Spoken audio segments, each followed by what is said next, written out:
तुलसीदास जी की प्रार्थना से प्रसन्न होकर हनुमान जी अपने फकीर स्वरूप को छोड़कर अपने वास्तविक रूप में आ गए।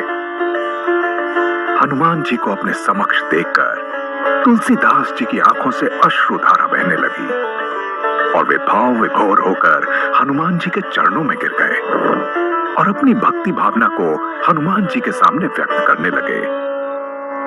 धन्य हो गया मेरा जीवन प्रभु, धन्य हो गया।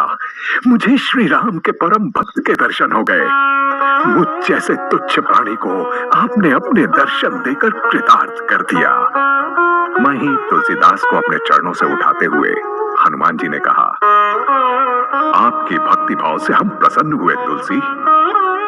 आपके प्रभु श्री राम की कथा और गुण करने की लालसा ने हमारा हृदय जीत लिया है। कहिए, क्या चाहिए आपको?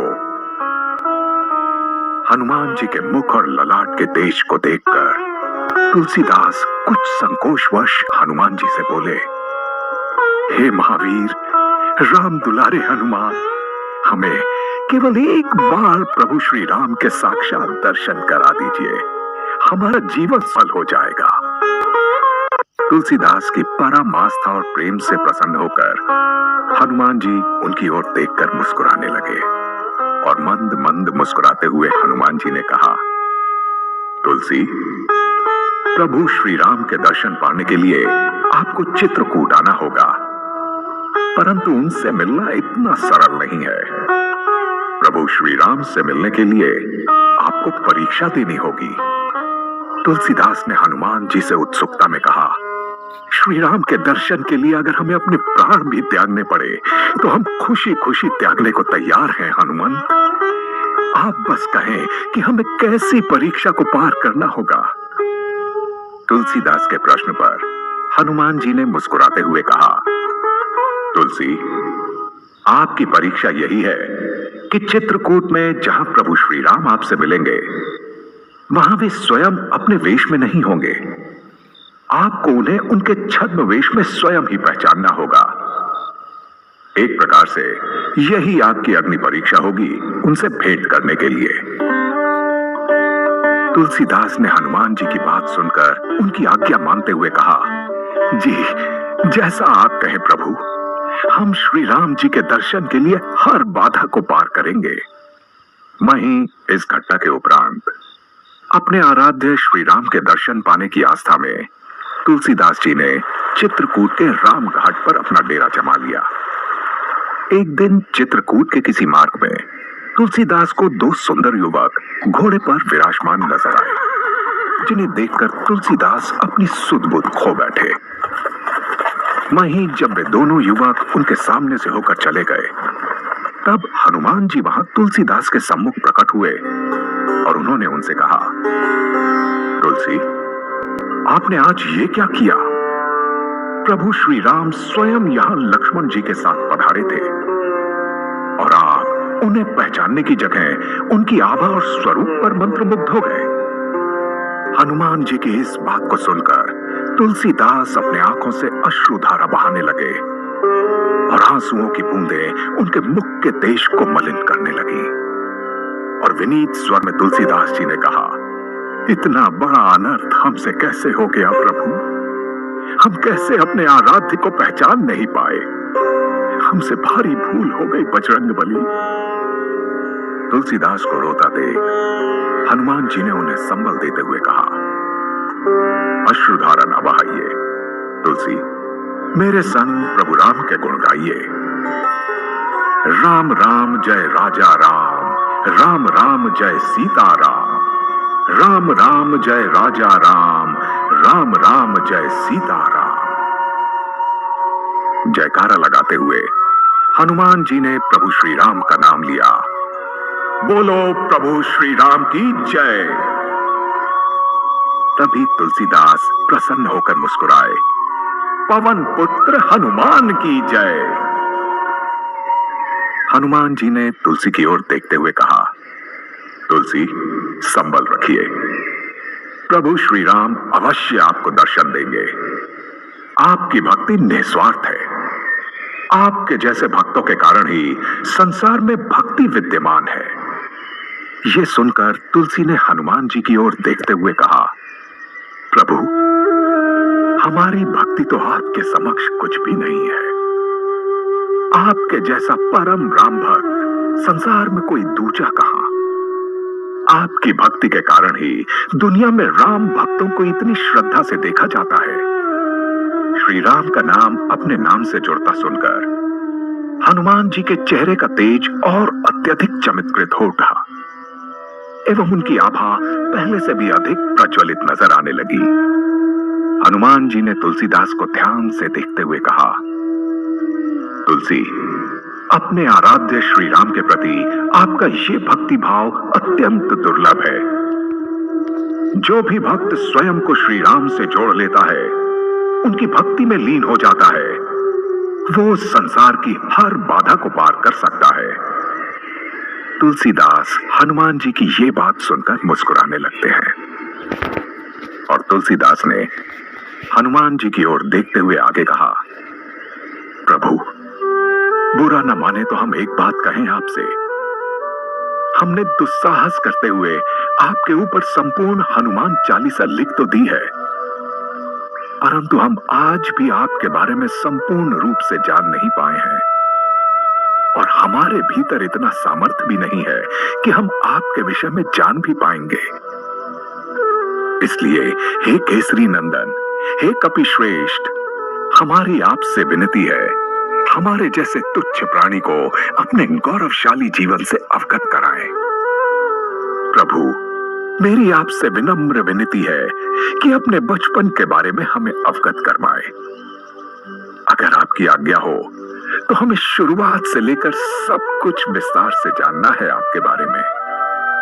इतना सुनते ही हनुमान मुस्कुराने लगे और मुस्कुराते हुए ही उन्होंने कहा, तुलसी, अवश्य सुनाएंगे हम आपको अपनी कहानी, स्वयं अपनी मुखवाणी। हनुमान जी के इतना कहते ही एक अलौकिक आभा वहां के दृश्य में नजर आने लगी, जैसे कि वे एक काल से किसी दूसरे कालखंड की ओर बढ़ने लगे हों। और अगले ही क्षण हनुमान जी तुलसीदास जी को अपने जन्म की कथा विस्तार से सुनाने लगे। वहीं हनुमान जी की कथा को सुनते ही तुलसीदास जी की आंखों के सामने एक दृश्य तैरने लगा। वैकुंठ धाम में ग्रह नक्षत्रों से परे ब्रह्मांड के बीचों बीच एक ऐसा दिव्य संसार जहां मनुष्य की सारी कुंठाएं विलीन हो जाती हैं। मनुष्य जब अपनी आत्मा की कुंठा से मुक्त हो जाता है तो स्वयं वैकुंठ धाम पहुंच जाता है। यही है मनुष्य के मोक्ष का संसार, भगवान विष्णु का संसार, वैकुंठ धाम। अपने वैकुंठ लोक में भगवान विष्णु विराजमान है और माता लक्ष्मी उनकी सेवा कर रही हैं। इस समय भगवान विष्णु के नेत्र बंद हैं, जैसे कि वे अपने नेत्र बंद करके ध्यान लगा रहे हों, किसी विचार में मग्न हो, परंतु उनके अधरों पर एक मृदु मुस्कान खेल रही है। तभी वैकुंठ धाम में एक साथ अनेक देवतागण भगवान विष्णु के आगे गुहार लगाकर कहने लगते हैं, त्राहि माम प्रभु, त्राहि माम, त्राहि माम प्रभु, त्राहि माम। एक देवता ने भगवान विष्णु से विनती करते हुए कहा, हे पालनहार, एक विकराल अंधकार समस्त संसार को अपने अधीन कर लेना चाहता है। तभी दूसरे देवता ने कहा, हे नारायण, कृपा करे प्रभु।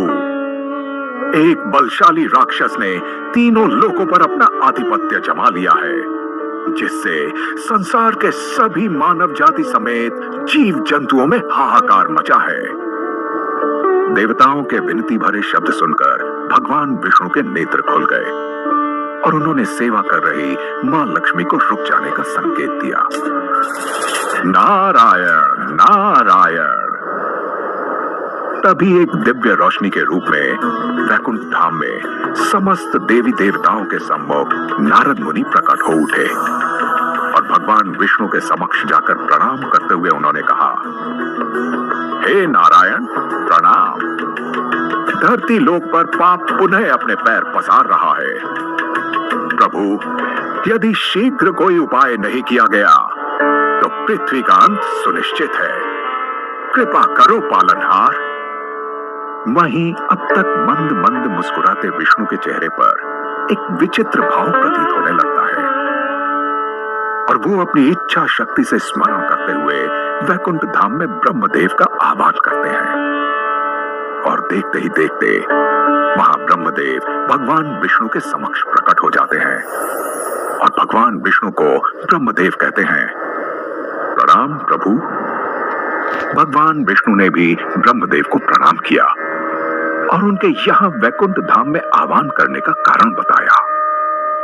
वहीं ब्रह्मा जी ने आगे कहा, प्रभु, जिस आसुरी शक्ति के प्रभाव से संपूर्ण संसार में हाहाकार मचा है वो कोई और नहीं अपितु महादेव का ही सबसे बड़ा भक्त विद्वान रावण है। इतना कहते ही ब्रह्मदेव रावण के दुस्साहस का परिचय देने लगते हैं। ऋषि मुनि, महिलाएं, मंदिर, वेद पुराण, दशानन रावण के कारण कुछ भी सुरक्षित नहीं है। धरती लोक पर विनाश अपने चरम पर है। हर ओर रक्त की धार बह रही है। धरती पर निरंतर भक्ति की शक्ति क्षीण होती जा रही है। प्रभु, रावण को शीघ्र अति शीघ्र रोकना ही होगा, अन्यथा इसका घोर दुष्परिणाम हो सकता है। ब्रह्मदेव की इस बात पर नारद मुनि ने भी अपना मस्तक स्वीकृति में झुका लिया। वहीं ब्रह्मदेव की यह बात सुनकर भगवान विष्णु बोले, तो अपने अहंकार वश लंकेश रावण ने स्वयं को अमर मान लिया है। ब्रह्मदेव ने भगवान विष्णु की बात पर कहा, एक प्रकार से ऐसा कह सकते हैं प्रभु।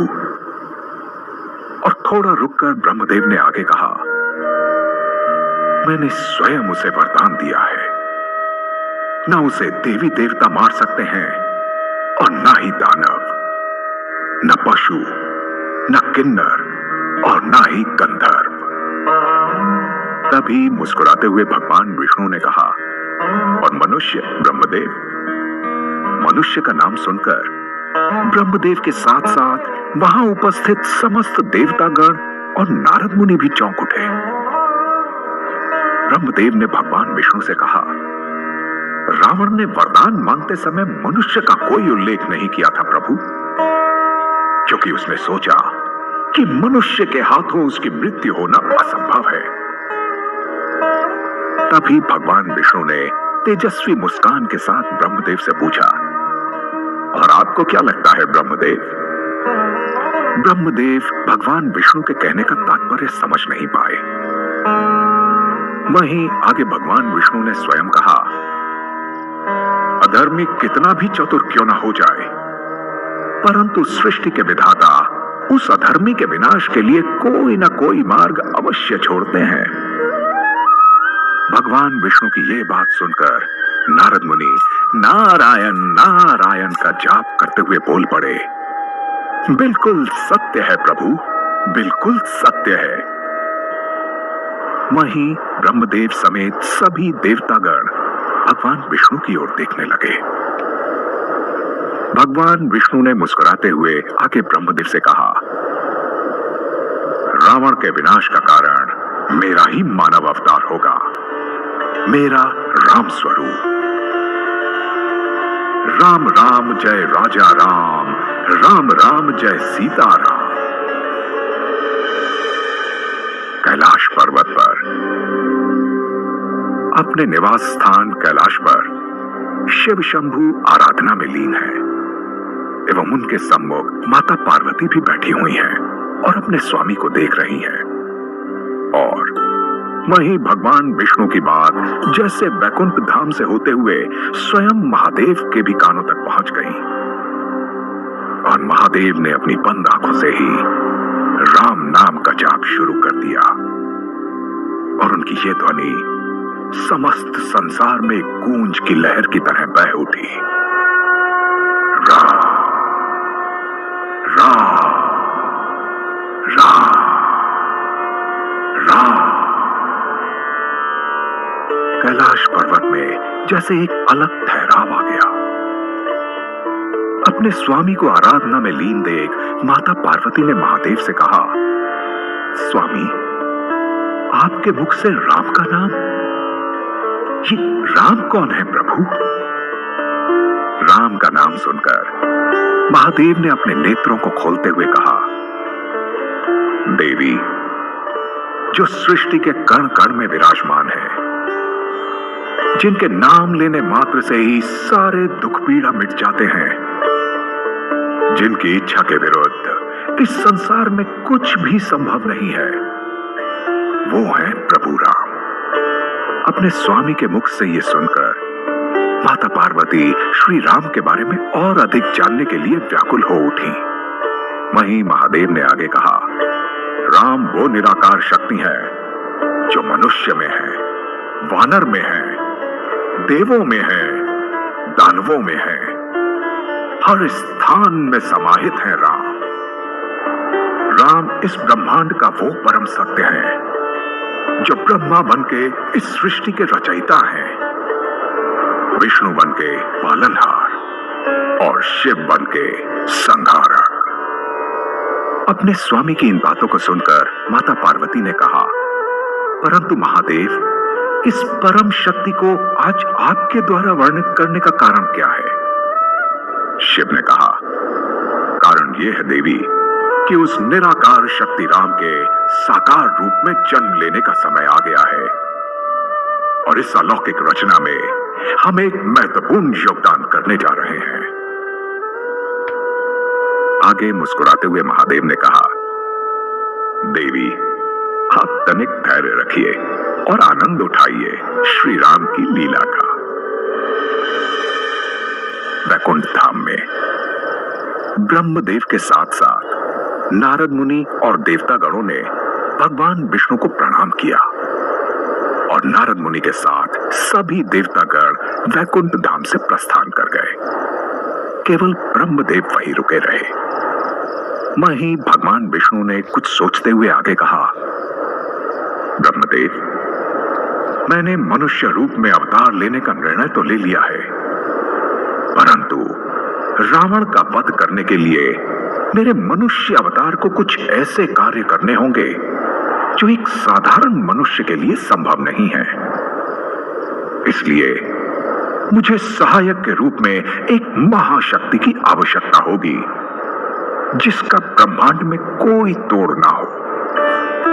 भगवान विष्णु की इस बात पर चौंकते हुए ब्रह्मदेव ने कहा, परंतु ब्रह्मास्त्र से बड़ी शक्ति और क्या हो सकती है प्रभु? ब्रह्मदेव की बात पर मृदु मुस्कान के साथ भगवान विष्णु कहते हैं, ब्रह्मास्त्र से बड़ी शक्ति इस संसार में केवल एक है और वो है स्वयं देवों के देव महादेव। भगवान विष्णु की ये बात सुनकर ब्रह्मदेव और अत्यधिक चकित हो गए। उन्होंने भगवान विष्णु की ओर देखते हुए कहा, हे नारायण, आप ऐसी कौन सी लीला करने जा रहे हैं जहां आपका साथ देने स्वयं महादेव भी उपस्थित होंगे? हमें क्षमा करें प्रभु, पर हम आपके कहने का तात्पर्य नहीं समझ पा रहे हैं। ब्रह्मदेव की बातें सुनकर भगवान विष्णु मंद मंद मुस्कुराते रहे, जैसे कि वो ब्रह्मदेव को तनिक और प्रतीक्षा करवाना चाहते हों। तभी इन्हें समय के चक्र रुकने का आभास हुआ और उत्सुकतावश ब्रह्मदेव ने भगवान विष्णु से कहा, प्रभु, इस समय चक्र को कौन रोक सकता है? भगवान विष्णु ने मुस्कुराते हुए कहा, ये तो स्वयं महादेव की लीला है। कैलाश पर्वत पर महादेव ने कैलाश पर्वत पर अपने त्रिशूल के प्रहार से समय चक्र को रोक रखा है, जिसका प्रभाव समस्त संसार पर नजर आने लगता है, जिससे स्वयं वैकुंठ धाम भी अछूता नहीं है। तभी भगवान विष्णु और ब्रह्मदेव दोनों कैलाश पर्वत जाने के लिए वैकुंठ धाम से प्रस्थान कर जाते हैं। वहीं इतनी कथा सुनाने के पश्चात हनुमान जी स्वयं मौन हो गए। इस पर तुलसीदास जी ने कहा, हमें जानना है प्रभु कि आगे कथा में क्या हुआ। हनुमान जी तुलसीदास की इस बात पर मृदु मुस्कान के साथ बोल पड़े, तुलसी, आगे की कथा हम कल कहेंगे। कल आपसे यहीं इस राम घाट पर पुनः भेंट होगी, आप यहीं आ जाइएगा। हनुमान जी की इस बात को सुनकर तुलसीदास जी ने कहा, जी प्रभु, कहे कि हमें आकर प्रभु श्री राम से भेंट भी करनी है। आज तो हम अपनी ही मूर्खता के कारण उनके दर्शन नहीं कर पाए। हनुमान जी ने उत्तर दिया, आपकी भेंट अवश्य प्रभु श्री राम से होगी। तनिक धैर्य रखिए तुलसी, अभी प्रभु परीक्षा ले रहे हैं आपकी। आप समझिए कि ये भी उनकी कोई लीला है। इतना कहकर हनुमान मुस्कुराने लगे और वहीं तुलसीदास जी ने उनको प्रणाम करते हुए जयकारा लगाते हुए कहा, जय श्री राम, जय श्री राम, जय श्री राम, जय हनुमान। तो